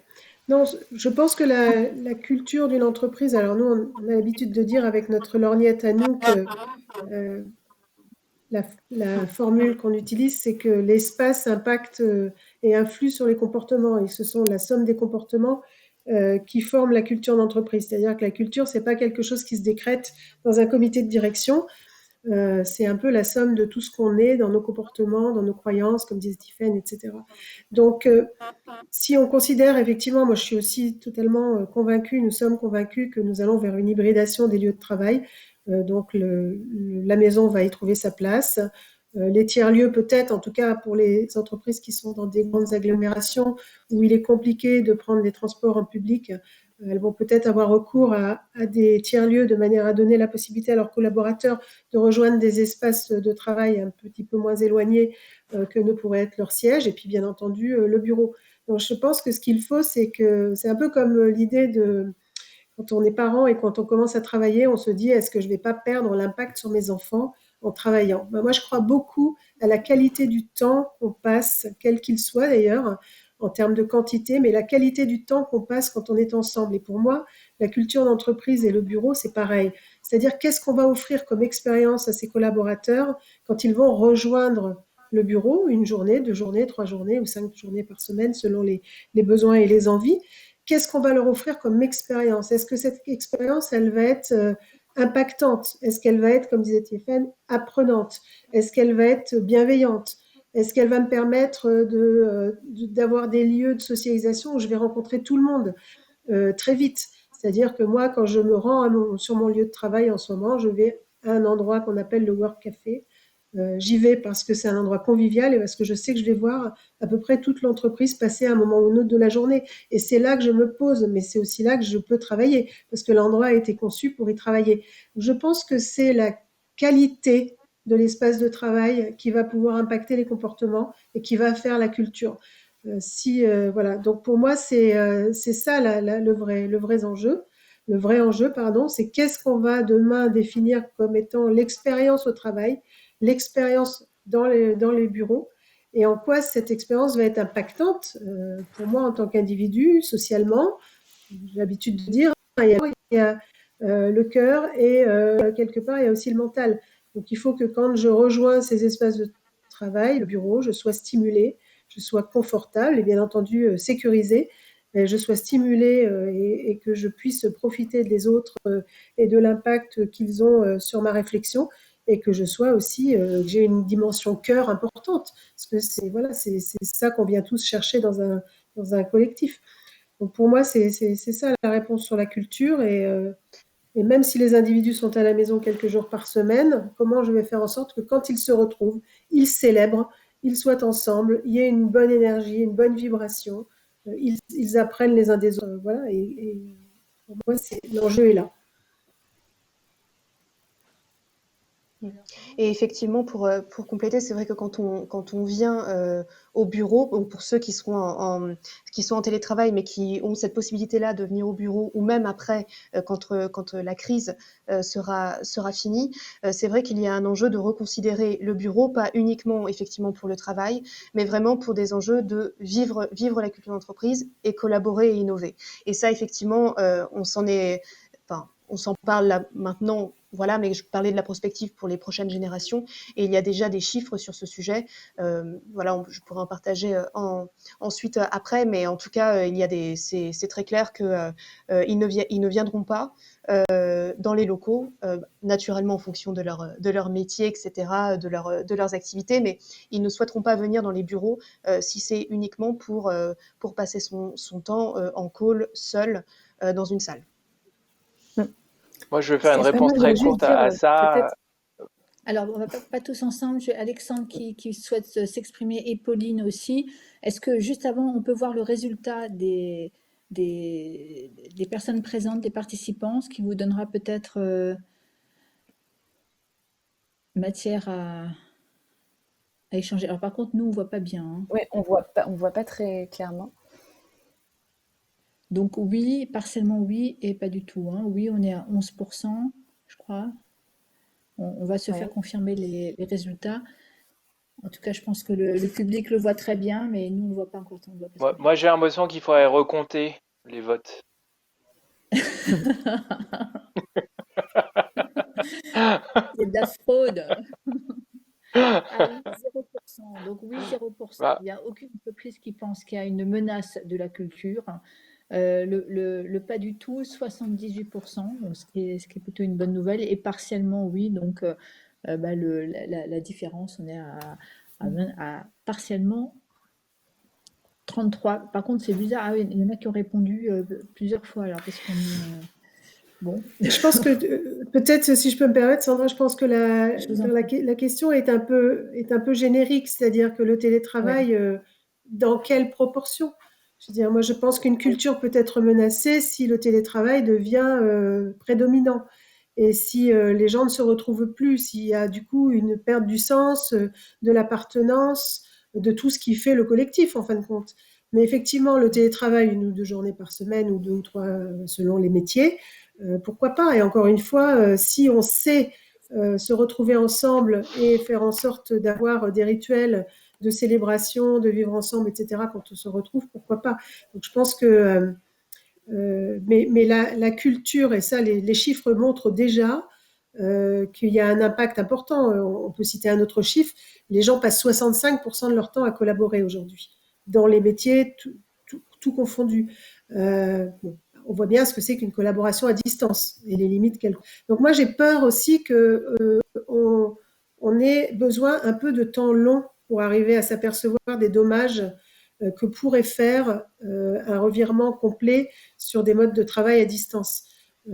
Parce que dans un premier temps, on regarde les choses très pragmatiques. La technologie tient, on arrive à travailler, on fait ses tâches individuelles, mais tout ce qui relève, encore une fois, on le disait, de la créativité, de l'innovation, c'est des temps un peu plus longs.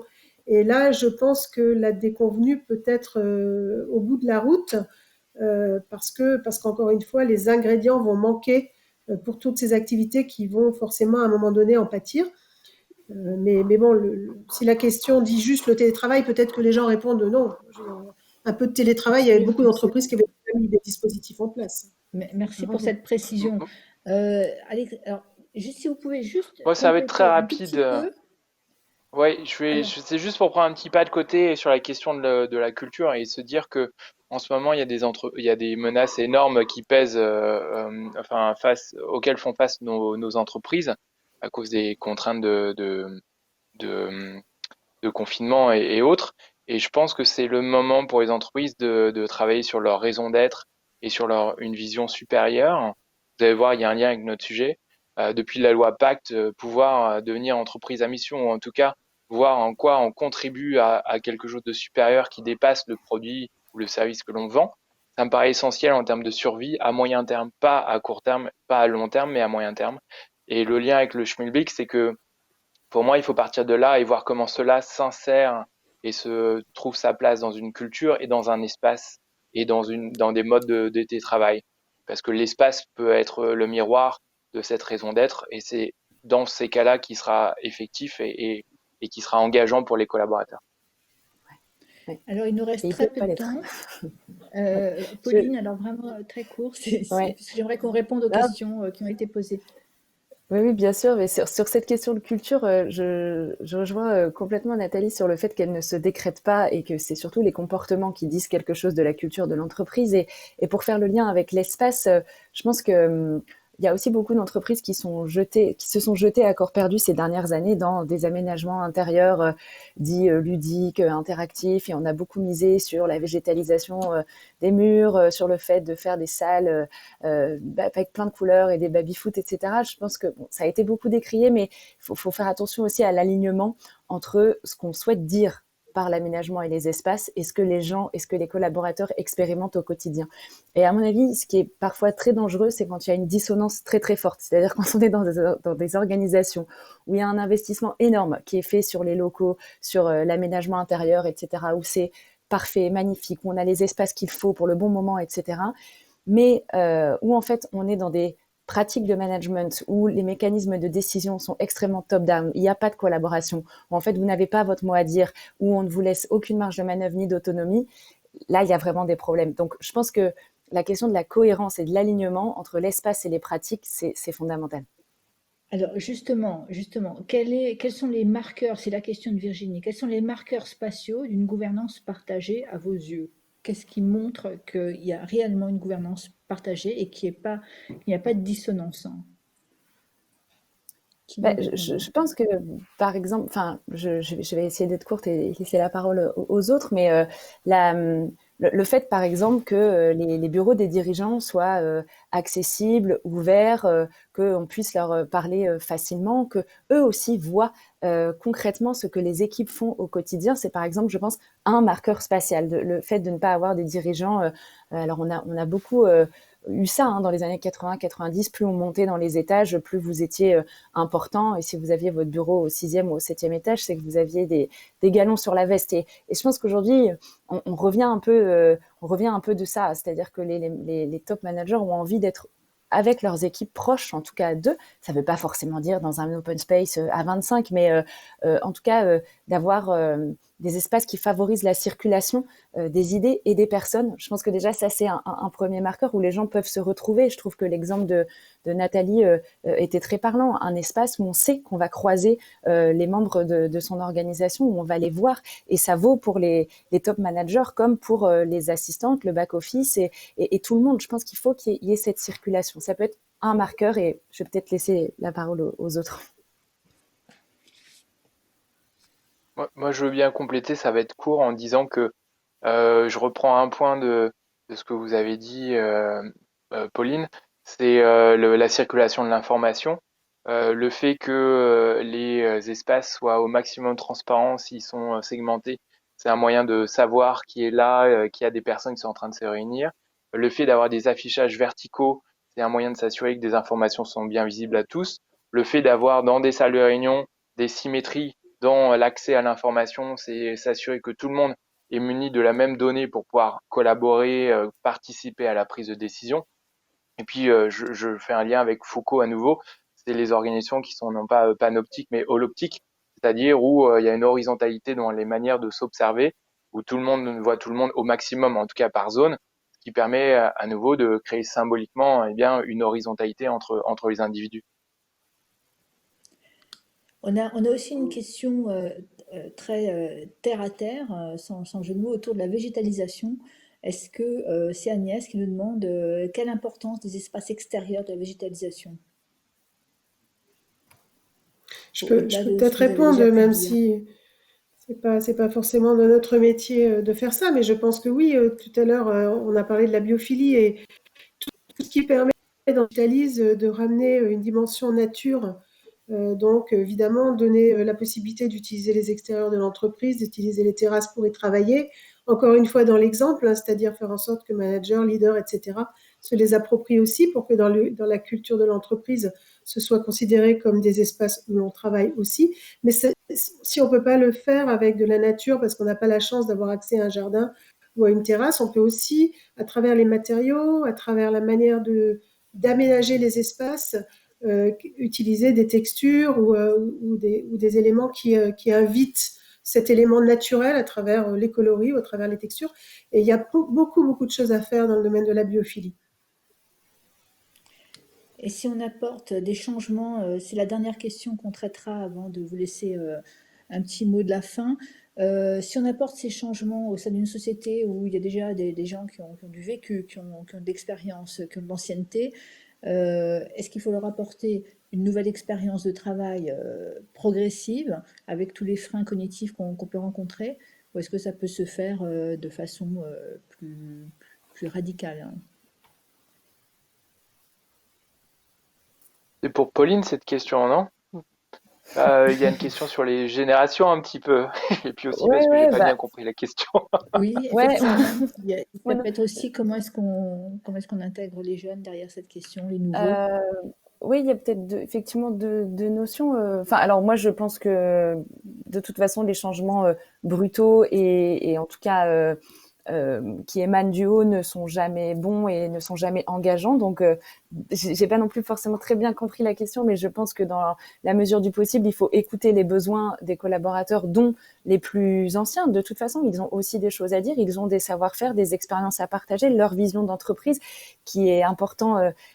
C'est important qu'elle soit entendue et valorisée aussi, parce que faut pas non plus faire de jeunisme à outrance ou de se dire bon bah voilà, les tendances c'est ça, donc hop on bascule d'un coup et tout ce qu'on a connu on s'assoit dessus et c'est le monde d'avant. Non, je pense que bien sûr qu'il faut y aller pas à pas et surtout être à l'écoute et le faire de manière concertée. Et effectivement, le petit mot sur les jeunes dont je voulais dont je voulais parler, pardon, c'est on a beaucoup parlé de télétravail et des plus jeunes générations en disant ah bah super, elle de toute façon elle plébiscite le télétravail à fond.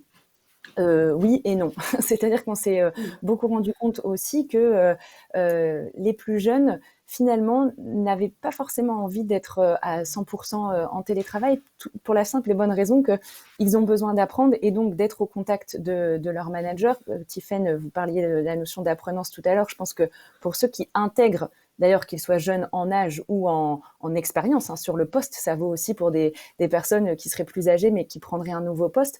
En fait, c'est pas facile d'être à distance. Donc, faut bien avoir cette notion en tête de comment on gère l'intégration des nouveaux et des juniors dans son organisation à distance. Il y a des outils pour ça, ça s'apprend. En tout cas, ça se pense en amont. C'est vraiment très, très important parce qu'on parlait de culture d'entreprise tout à l'heure.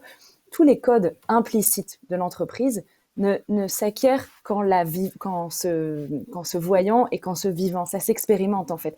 On peut faire toutes les réunions Zoom et tous les apéros virtuels qu'on veut du monde, on n'arrivera pas à pressentir la même culture d'entreprise que si on est ensemble dans des moments physiquement, quoi.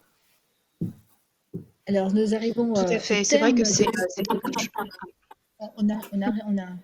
c'est merci à toutes et à tous. On arrive au terme de cette table ronde. Il nous reste 1 minute, peut-être pour clôturer, avec un conseil concret pour les adhérents qui nous regardent. 10 secondes chacun. Nathalie, Moi, je veux bien je peux commencer peut-être. en disant. Vas-y.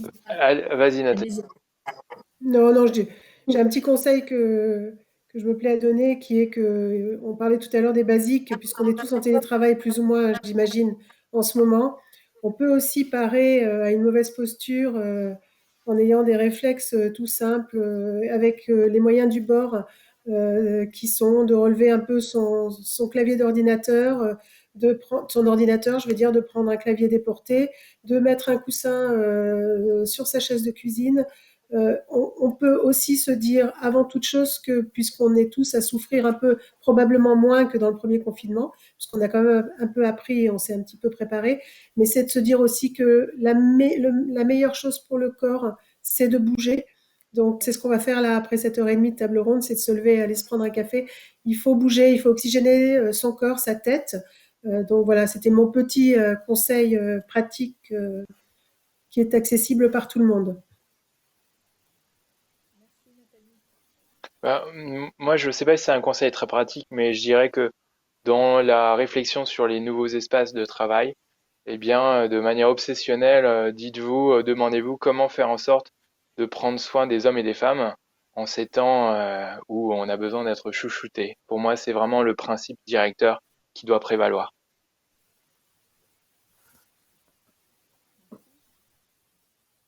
Eh bien, si je prends la suite, pour moi, je vais reboucler donc avec l'apprenance en disant que c'est effectivement un des sujets sur lesquels on craint de voir des conséquences un peu plus longue durée de cette crise, le transfert de connaissances, que ce soit pour ceux qui viennent d'arriver comme ceux qui sont dans les organisations depuis longtemps. Donc, ce que je vous recommanderais, c'est de bien faire un audit des usages en termes d'apprentissage, en termes de learning de tous vos collaborateurs. Est-ce que c'est bien en lien avec les compétences de demain? Parce que l'employabilité, alors c'est pas forcément très très optimiste, mais en tout cas c'est une arme que nous devons développer dans un contexte économique qui est assez incertain. Ouais, et moi, pour finir, je parlerai peut-être la porosité entre les temps de vie professionnelle et personnelle. Je pense que c'est une question fondamentale sur l'hybridation des espaces. Je pense qu'il est vraiment important pour bien vivre cette transformation de sanctuariser des temps. Et ça veut dire que chez soi, si possible, dans la mesure du possible, c'est pas toujours facile dans des petits appartements, mais sanctuariser un espace pour le travail et faire en sorte que quand on a fini sa journée, en fait, on n'y revient pas ou on n'ouvre pas son ordinateur le soir, mais c'est tout bête. Mais moi, ce qui me fait un petit peu peur là dans cette hybridation des espaces de travail, c'est l'hyper disponibilité de tout le monde tout le temps. Et je pense que ça, il faut faire très attention à ça et ça passe, c'est en lien avec le prendre soin des autres, c'est respecter aussi les temps de chacun et vraiment se dire que si on répond pas aux mails dans la minute qui suit l'envoi, c'est pas parce qu'on s'en fiche, c'est qu'on a aussi d'autres choses à faire peut-être. Donc voilà, sanctuariser ces temps, ça me paraît important. Un grand merci à tous les quatre. Et pour conclure, c'est aussi mon motive et ça retrace ce que vous avez dit. Ce que vous avez dit, c'est prendre soin de soi, prendre soin des autres et prendre soin du vivant. Donc c'est ce qu'on vous souhaite. Merci à tous les participants. Il y en avait plus de 90 avec nous cet après-midi et à très bientôt. Merci à tous. Merci. Au revoir à tous, bonne journée. Au revoir. Au revoir tout le monde. Au revoir. Bonne fin de forum. Au revoir.